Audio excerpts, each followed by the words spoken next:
Archfiend, the Desperate, Red Riding Hood. This is the tale of a swindler, cunning and infamous. The night cut a menacing figure.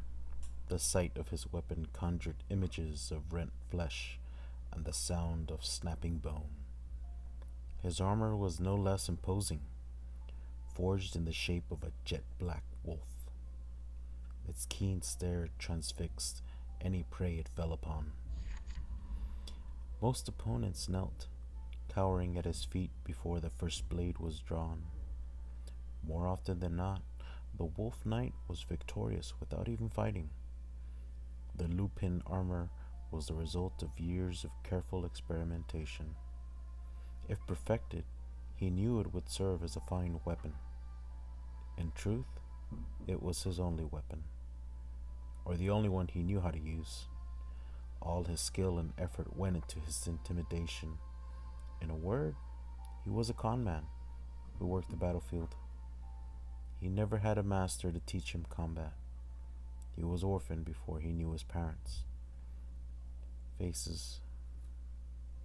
He had to find a way to survive alone. And the answer he came to was deceit. Despite his efforts, he left one battle gravely wounded. Serves him right, he thought, for heeding his opponent's taunts, and fighting head on. He fled to the mountains, escaping with his life, but soon found himself lost.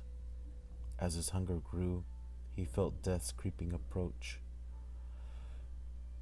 As he wandered, he came upon a cabin. Despite its remoteness, it was quite nicely appointed. His swindler's instincts took hold.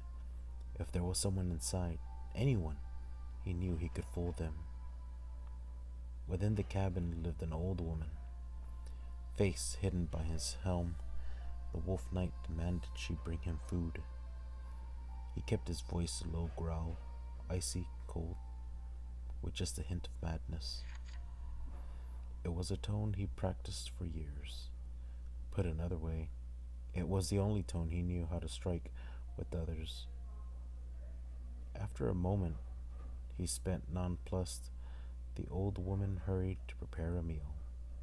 She was kind, strangely so.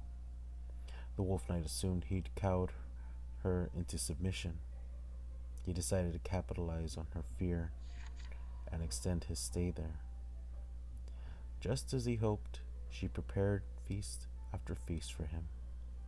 Doubt began to creep in. She was too genial to be acting on fear alone. Several days into his stay, the old woman cooked up the grandest meal yet. As the knight sat down, however, he noted she was nowhere in sight. Thinking she left on some errand, he cleaned the table single-handedly, clutching his gut in contentment. He then noticed a letter. What he read in it sent a shiver up his spine.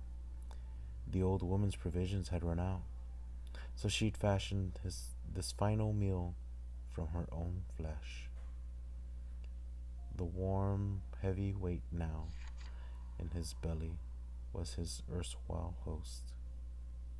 He broke out in a panic sweat and hastened to continue reading. Why show him such extreme hospitality? Was it really for fear of him? No, certainly not. She'd had a son, she explained.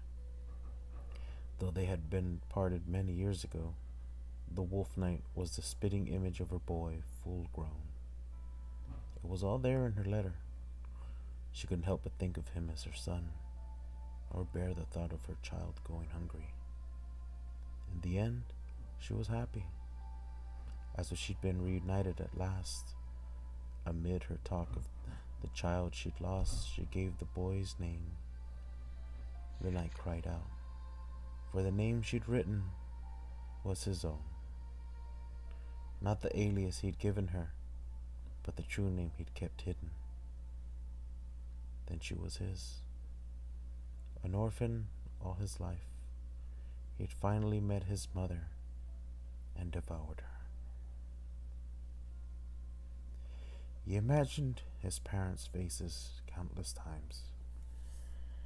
Had they been in his life, he'd never become the fraud he was. He pined for them, ached for them. His mind was in chaos.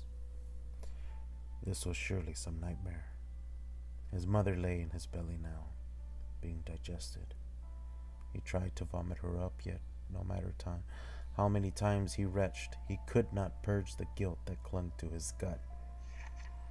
In the end, he slit open his belly and tore out his viscera, trying to remove his mother by hand. From his entrails a skull emerged and spoke to him, and the old woman's voice. Had you fooled, didn't I? The furnishings around him turned to ash, then the walls, the cabin crumbled. This is the tale of a swindler, cunning and infamous. The night had been an illusion from the start. The old woman was a witch, and a cleverer crook than the knight. And small wonder, for he lacked her experience.